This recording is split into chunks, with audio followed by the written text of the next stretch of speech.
you're already having airlines that are canceling service next year. You start to look at both airlines and start to look at both, trends with the vaccine. That's somewhere in the ballpark area where airlines will have some sort of recovery where they're going to be able to make money off of it. And so we know the demand is there. The demand for air travel is there. There's actually pent up demand. And so you are going to see airlines perhaps offering sales on mileage tickets, increased mileage earning, benefits with elite status, all sorts of different tactics where people will say, wait a second, I spent the whole last year at home. Next year, I'm going to take 3 or 4 vacations, whereas I usually only take 1 or 2. I am extremely excited to have a conversation with you because a little secret, PissedConsumer got started about 13 years ago when I was sent to the wrong vacation, and I was pissed. I'm a travel industry analyst with upgradedpoints.com. And so we talk about strategies to use miles, where to use miles, where to stay at what hotels, basically any site that you go to for research. We have that data, we have that advice where it's sort of a one-stop shop where you can learn about those different credit cards and hotels and airlines and those step-by-step processes. You can follow me on social media. The Forward Cabin is my Twitter, my Instagram, Facebook, The Forward Cabin. I occasionally will write online on my website, although I mainly now write and consult for a number of other different companies rather than just sort of putting out the stuff on myself. So most of my work is sort of done on social media. I write for a number of major publications. Occasionally you'll see stuff, published in one form or another. I highly recommend for consumers that are looking for education about this, when to buy tickets, how to find deals, how to use miles. There's a series of seminars called Frequent Traveler University where you can attend and actually learn about those different functions from various speakers in different cities. I'm involved with a project called the Loyalty Summit and Frequent Traveler Awards where we honor airlines and hotels, rental car companies for the good work that they're doing and how consumers are voting. And we teach actual airline executives about loyalty. We have other airline and hotel and car rental and bank executives that are teaching other airline, hotel, car, bank executives. And so it's a nice sort of, panel discussions and whatnot. And that's open to anybody that wants to sort of gain an insider look into the industry. And you can find all of that stuff. I post regularly on social media. So in one way, form or another, you'll find out about those events and publications and websites. The Forward Cabin is my handle website, theforwardcabin.com, all social media. And then you'll find me regularly posting on Upgraded Points. Travel is a huge part of consumers who are interested in travel. It could be air travel, it could be hotel, it could be cruises. It's all over the place. You specialize more on air travel, if I'm not mistaken. So let's talk about air. We are, for the past 6 months, we are living in a new normal. There is no standard flying the way it used to be. But what is if you put your vision cap on, when are we going to be back to normal and how the new normal is going to look? So most of the experts that you talk to are saying that 2024 is when we're realistically going to get back to prior levels prior to the pandemic. Now, that said, I think we're going to see significant recovery by the end of 2021 because towards the end of this year, early 2021, a vaccine is expected in some fashion. Whether that happens or not, I'm not really sure, but let's just sort of go off of what's generally known at this point is that a vaccine will be distributed sometime around that point. Of course, not everyone will receive the vaccine up front, and there's going to be some sort of a waiting list or some sort of a procedure that folks will get it over time. That said, as the vaccine is distributed, whether or not folks actually have the vaccine, it's automatically going to build consumer confidence that, okay, well, I may not have the vaccine, but other people do. And somehow that's going to translate into, perhaps this virus not as, prevalent as it is currently. So that said, I think we're going to see the sort of recovery of demand in some sort of significant fashion somewhere between next summer and next winter. You're already having airlines that are canceling service next year. I mean, if you look at Qantas, for example, down in Australia, they're looking at canceling most of their international services at least through a year from now, if not until the end of next year. And so if you start to look at both airlines and start to look at both, trends with the vaccine, that's somewhere in the ballpark area where airlines will have some sort of recovery where they're going to be able to make money off of it where they aren't right now. How do you think economy of the flying will be changing over the next 4 years, and how will it affect the consumer? Will the service suffer, or instead maybe it's going to improve with better training, better new employees coming in? What's your feelings on that? So service is a very interesting thing. And so let me give you an example here to put this into perspective. So when the pandemic hit, American Airlines said, well, we're going to stop any meal under 2,200 miles. So if you were in first class, or even in coach, right, different levels of service, but we're going to limit the service if your flight is under 2,200 miles. We are not going to offer you a meal. And so eventually that formed into, well, we're not going to offer you anything over 2,200 miles. So it evolved even more. And so recently now in August, in it may have even been in late July, but I know it was in August, the change was made where basically they said, they didn't admit it, but you can look at the data. They said, well, wait a second, we've eliminated everything. Something is not right here. Now we're not offering anything in first class. And so they added back at first a cheese plate, and now demand has proven even more than that, where they're saying, okay, well, now we're going to offer that or a choice of something else. So we're not back at the pre-pandemic service, but what airlines have done is they've removed all of this stuff in an attempt to cost save, and they realize, wait a second, that's too much. We're going to see consumers not book our product because now we're not offering anything. And so especially with a premium product, a first class, a business class product, you have to offer something that's going to match that price. And in some markets, the price did go down, but by and large, you didn't see the price of first class drop with the level of service. You saw it really remain the same for an advanced purchased fare.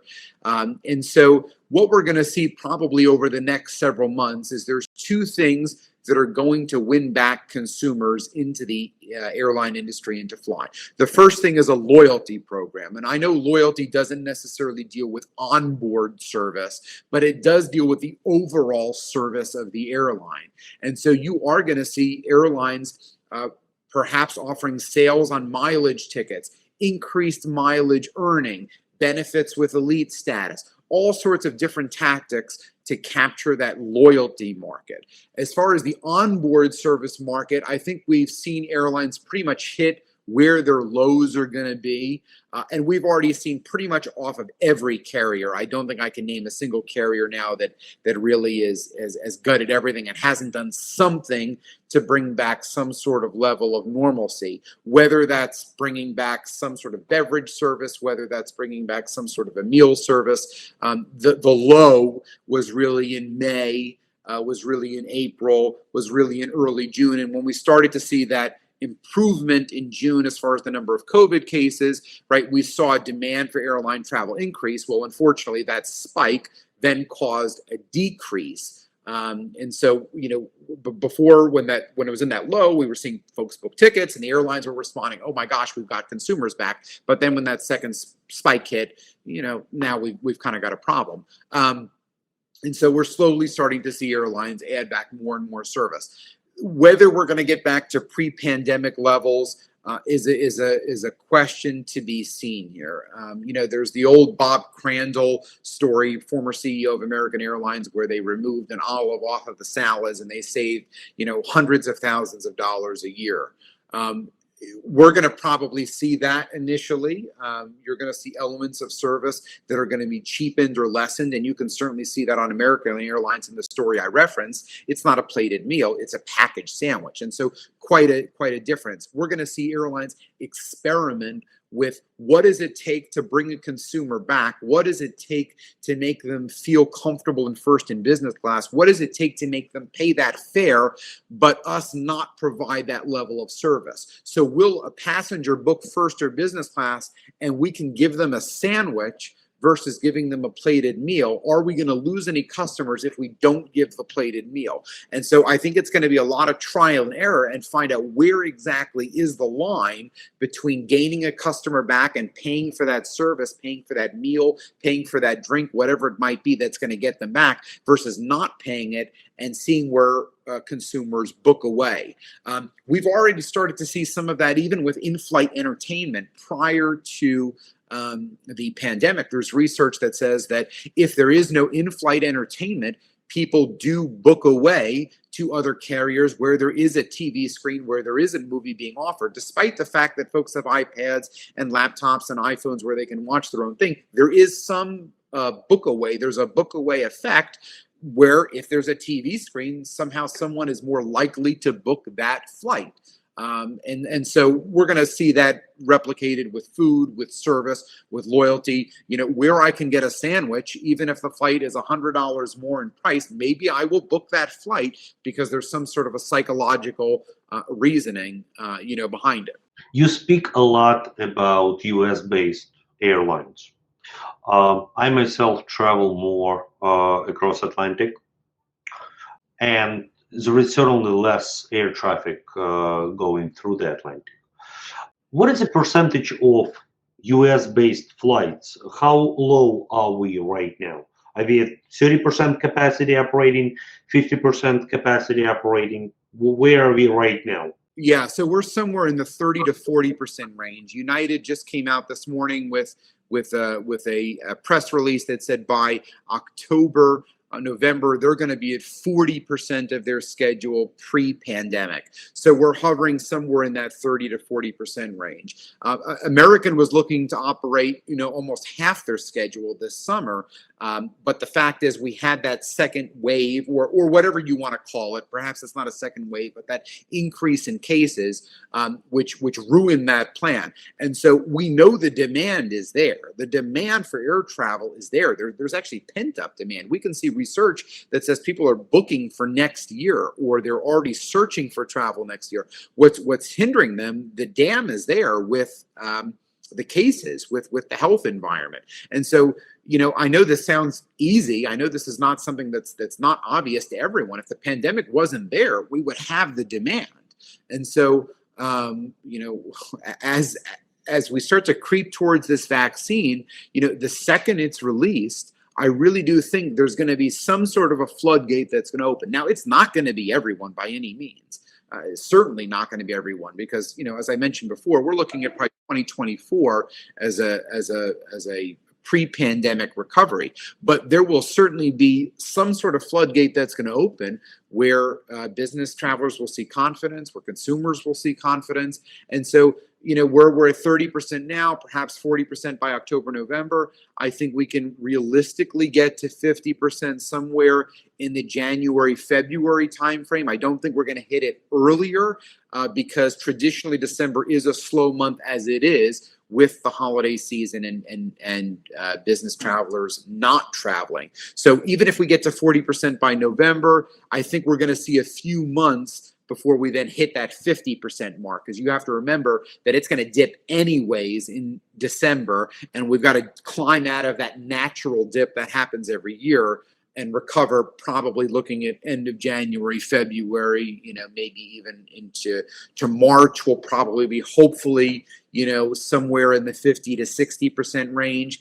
By next summer, I think we're realistically looking at somewhere in the 70% range. I know that's going to sound high to a lot of people, but remember, when this vaccine gets released, that in combination with this pent-up demand is going to make people want to travel. And so we may see a shift from business travel, where a lot of companies have said, no, we're not going to send our employees on the road. And that market's going to shift to an increase in consumer travel, where people will say, wait a second, I spent the whole last year at home. Next year, I'm going to take 3 or 4 vacations, whereas I usually only take 1 or 2. And so that forward thinking, it's not necessarily going to replace the business market, but it will certainly help in sort of stabilizing that trend. Zoom has proliferated the entire business market right now. Everyone is doing online meetings, everyone learning, getting used to it. What is your prognosis? How is it going to affect business travel? So Zoom can't replace the human factor. Sales meetings still need to occur. You know as well as I do, and every other consumer knows, that it's a lot better to pick up the phone to speak with someone than send a text message or send an email. It's a lot better to visit someone in person than pick up the phone. And especially when you're trying to close a deal that could be worth millions of dollars, you're not going to send someone a text message. You're not going to hop on a Zoom meeting. You're not going to pick up the phone even. You're going to spend $100, $200, $500, fly out to wherever it is, buy a hotel for the night, if the arrangement is worth, so much money on the line. And so certainly Zoom is not going to replace that. Where Zoom might replace things is international travel, as far as time zones. There may be a little bit easier going on to Zoom because somebody can do it from their living room versus having to worry about, flying and spending money. There's going to be various examples that we can use. And for the short term, sure, Zoom is going to take the place of air travel. But there is no question that as soon as that vaccine is released, we're going to see Zoom not fall by the wayside. Zoom is going to be a complement to the airline industry, to the travel industry. Consumers will want to travel. Business travelers will want to travel. And you can try to say that companies won't have the money. You can try to say they're going to try to save money.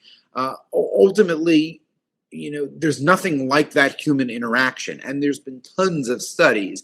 I'm not a psychologist. I'm not a sociologist. But any common sense person can say, I would rather speak to you in person if I had something that important to tell you.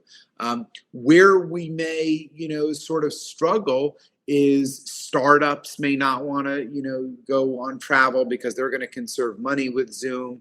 Even larger corporations may not reward their employees with travel. Maybe they'll reward them with something local, right? We're going to have various examples where companies are going to try to cut corners and go back to Zoom.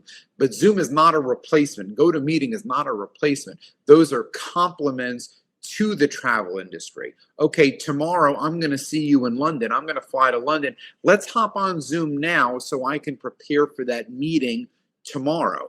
Zoom is not going to replace that meeting tomorrow where I have to go to London. It's going to be a precursor to that meeting. Maybe I can get more work done. Maybe I can chat with colleagues and prepare for that business trip. Maybe I need to make one less stop on my business trip because I can use Zoom while I'm there, whatever it might be. But I certainly don't think Zoom is going to be the new American Airlines, the new United, the new Delta. Those guys are going to be around for quite a while. Are there any US-based airlines that you think might go under as a result of pandemic? That's the first question. Second part of that question is, if I hold the miles, if I have a status mile card on that airline, what are my options? So as far as airlines going under, the airlines that we've seen so far go under are the regional carriers for the major airlines. So most airlines have a mainline operation. In the case of American, it's American Airlines. In the case of their regional operation, it's American Eagle, right? So those are the two different arms. We've seen operators for that regional arm, American Eagle, Delta Connection, United Express, go under, and that's simply based upon demand, and there's just not enough cash flow there to keep those airlines operating.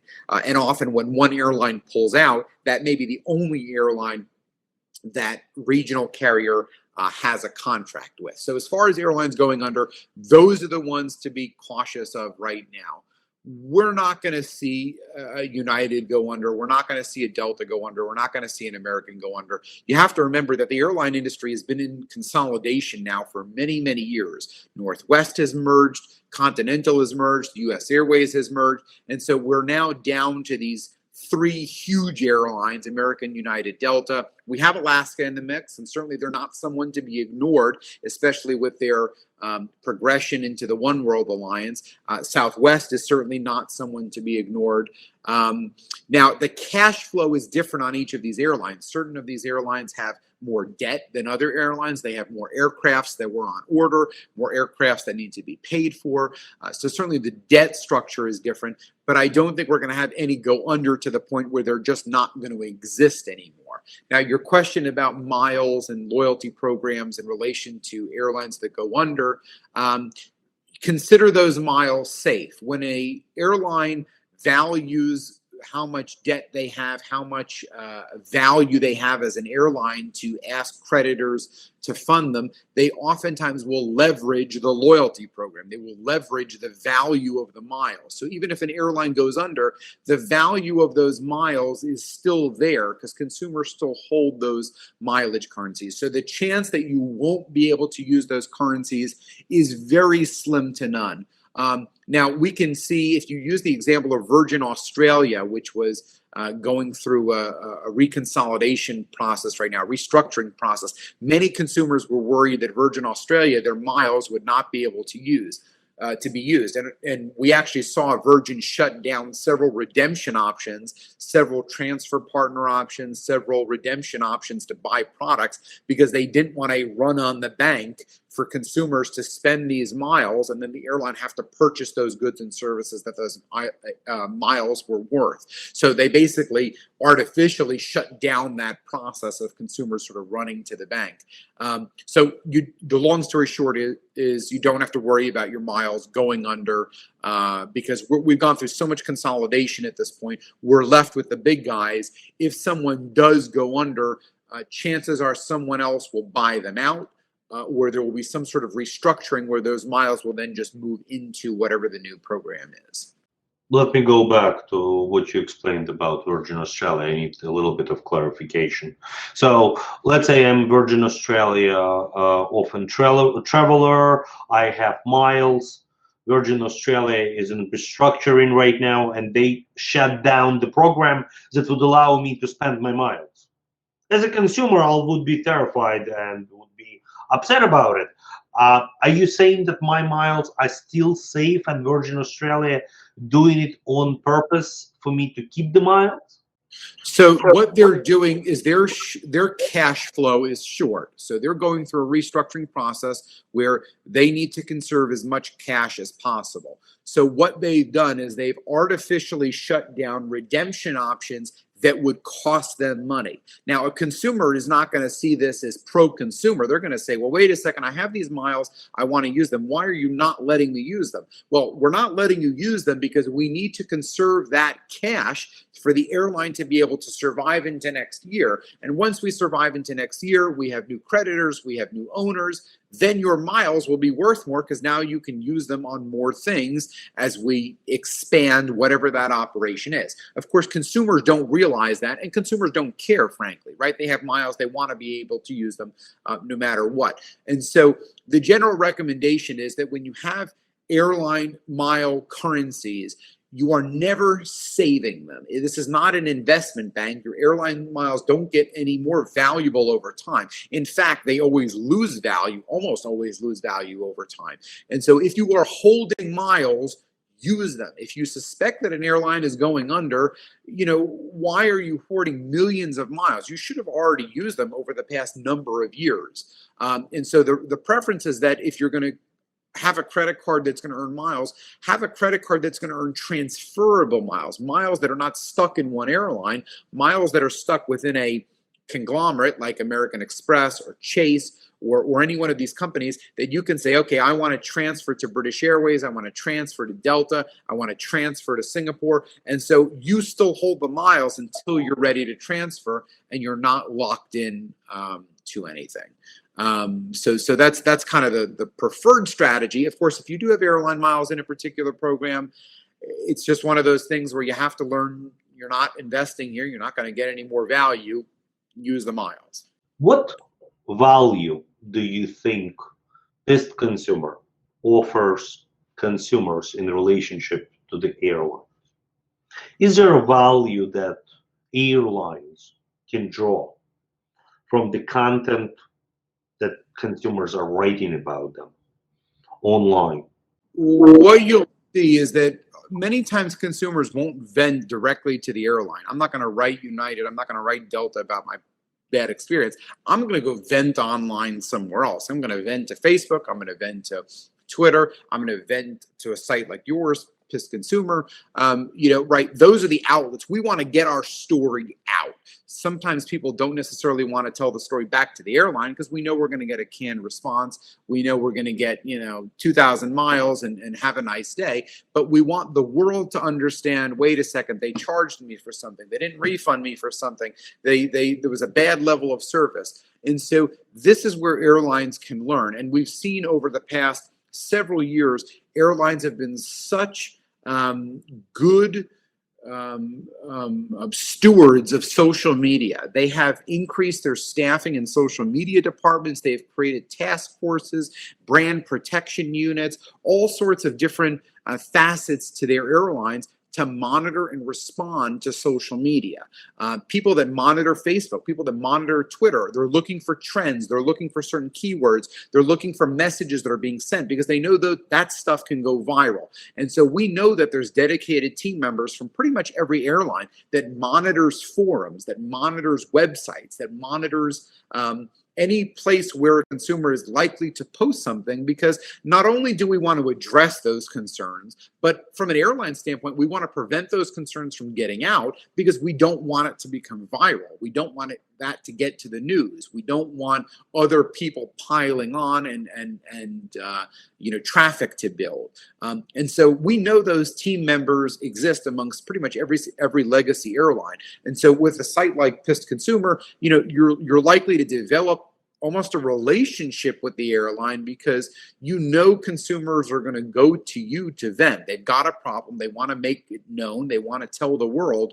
How can the airline work with those consumers? There might be a relationship that may be able to set up where an airline employee might be able to say, okay, well, we're going to monitor your traffic. If we see something, we're going to personally call them. We're going to personally send them a response. We're going to address it. We're going to respond publicly, right? There's a number of different things the airline can do to sort of combat things spiraling out of control. Jamie, thank you very much. Certainly appreciate it.